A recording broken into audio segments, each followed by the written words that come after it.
Oath Keepers leader Stewart Rhodes will face the January 6th committee today. The founder of the far-right militia group was indicted for seditious conspiracy and other crimes for his alleged involvement in the Capitol attack. He's currently being held without bail in an Oklahoma jail. CBS News congressional correspondent Scott MacFarlane is following the story closely. He joins us now from Capitol Hill with more. So, Scott, what kind of information are lawmakers looking to get from him today?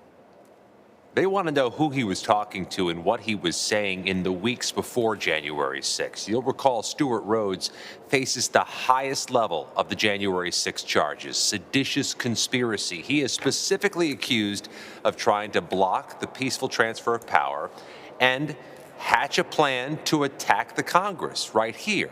This is provocative level charges. So the prosecutors want to know if there's anybody else with whom he conspired beyond those who've been charged. The January 6th committee wants to know if there's anybody else that should be in their sphere of investigation with whom Stewart Rhodes talked.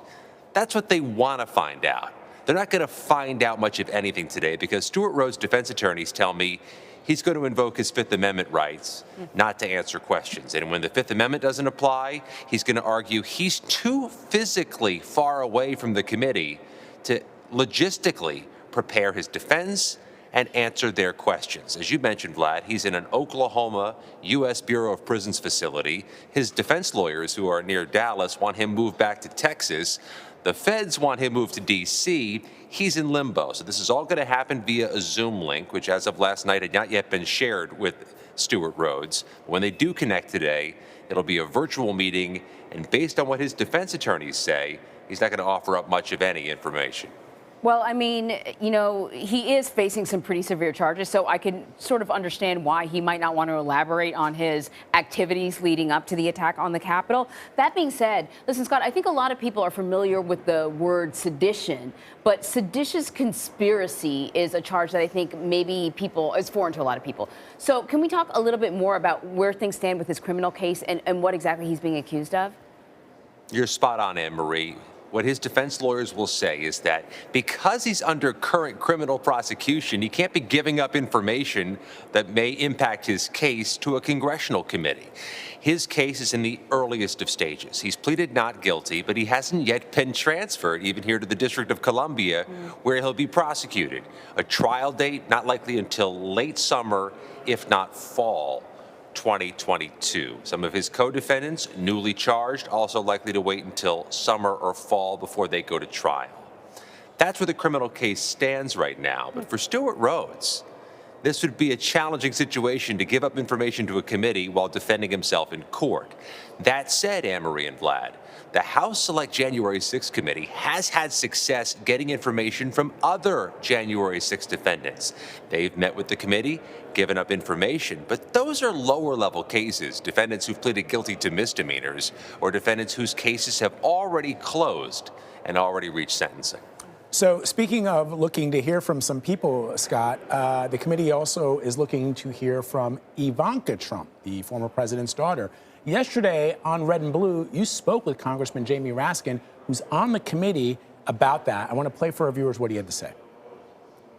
We expect everybody to come and testify. The overwhelming majority of people have cooperated with the committee because they understand what the Supreme Court has said repeatedly, which is that everybody owes Congress or owes a court his or her truthful, honest testimony. And you can't play games with the justice system, and you can't play games with a congressional subpoena. So I would expect Ivanka Trump to come and testify. The Supreme Court already rejected the phony executive privilege claims that were washed away in the archives case where Donald Trump sued our committee. That's gone. That was an 8-1 decision with only Clarence Thomas siding with Donald Trump. So if the president doesn't have an executive privilege claim, certainly the daughter of the former president doesn't have an executive privilege claim. So, Scott, we should point out that this is a request from the committee, not a formal subpoena. Congressman Raskin expects Ivanka Trump to come and speak to the committee. Why not just subpoena her just to ensure that it happens? That's a real big contrast, Vlad, and you're right to focus on it. She's been asked to voluntarily appear. She has not been subpoenaed. We've asked multiple members of the January 6th committee if there'd be a future subpoena if she didn't appear. They begged off from answering that question. The schedule says they'd like her to appear tomorrow or on Friday, and we'll see if that happens. But so far, the January 6th Select Committee has yielded a lot more with its voluntary requests than its subpoenas. The subpoenas in some high-level cases have put some of these prospective witnesses in a defensive posture. You've seen that with Steve Bannon, who didn't go with the subpoena. He disabused the committee of any notion he'd voluntarily agree or follow the subpoena, and he's now being prosecuted for contempt of Congress.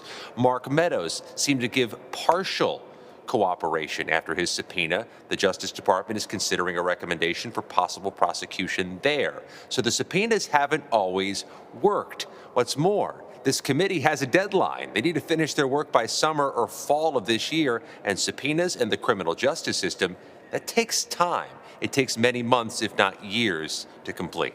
So it's clear that the committee now is zeroing in on the former president's sort of inner circle. Can't get more inner circle than his own daughter. Right. What about the vice president? What about Mike Pence? Yesterday, the committee met for hours with the former vice president's attorney. We know they met days ago with the former vice president's chief of staff. There's a sequencing here. There's a movement to get closer and closer to the vice president himself. And Congressman Raskin, from whom we just heard, didn't directly answer when I asked if Mike Pence might be subpoenaed or sit down soon for an interview. But the trajectory is clear here. They're talking to top aides of the former vice president, which means they want to know more about what the vice president was hearing. And part of their request for Ivanka Trump is they want to know what she heard on her end when the former president was talking to Mike Pence the morning of January 6th. Yeah, we all want to know that. Scott, thank you very much.